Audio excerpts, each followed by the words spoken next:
আসসালামু আলাইকুম। কি অবস্থা মইনুল, ভালো আছো? ওয়ালাইকুম আসসালাম। এই তো অবস্থা, আছি ভালো। কিরে মইনুল,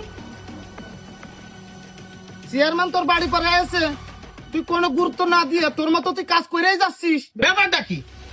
আরে ভাই, আমি তো দেখতেই পারিছি চেয়ারম্যান আমার বাড়ি পরে আইছে, এই জায়গায় গুরুত্ব দিয়া না দেওয়ার কি আছে? আমার কাজ তো আমার করতেই হবে নাকি? এই তোর কথাবার্তা কিরকম? তোর এই গ্রামে বসবাস করার ইচ্ছা নেই নাকি? তুই ভুলে যাস নে, এই রফিকুল চেয়ারম্যান কিন্তু এখনো রানিং চেয়ারম্যান। তোর অবস্থা যে কি হবে তুই নিজেও বুঝতে পারতেছিস নে। থামো আলামিন, থামো, সামনে নির্বাচন, চেপে যাও। ওই জন্য তো চেয়ারম্যান থেমে গেলাম, নাহলে ওই এতবেলা সুস্থভাবে দাঁড়ায় থাকতে পারতো। এই সুস্থ ভাবে দাঁড়ায় থাকতে পারতাম না মানে? কারে কি করছিস তুই? আমার বাড়ি পরে আসিস কই দিলাম, এটা ভুলে যাস না তুই। একটাও কিন্তু ভালোভাবে হাইটে বাড়ি যেতে পারবি না। এই তোর বাড়ির পরে আইসিবি দেয়, তুই যেমন ইচ্ছা তেমন ব্যবহার করবি, তার মানেটা কি? মনে রাখিস, চেয়ারম্যান এখনো রানিং ক্ষমতায়। চাপে যাও না।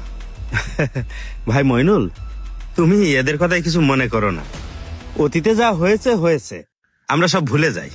আমি আবারও ভোটে দাঁড়াচ্ছি ভাই, ভোটটা আমাকেই দিও।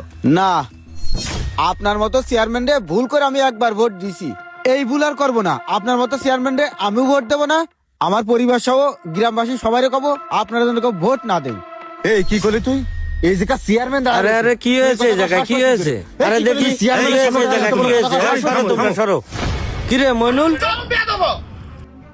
এই তুমি থামো, আমি দেখতেছি।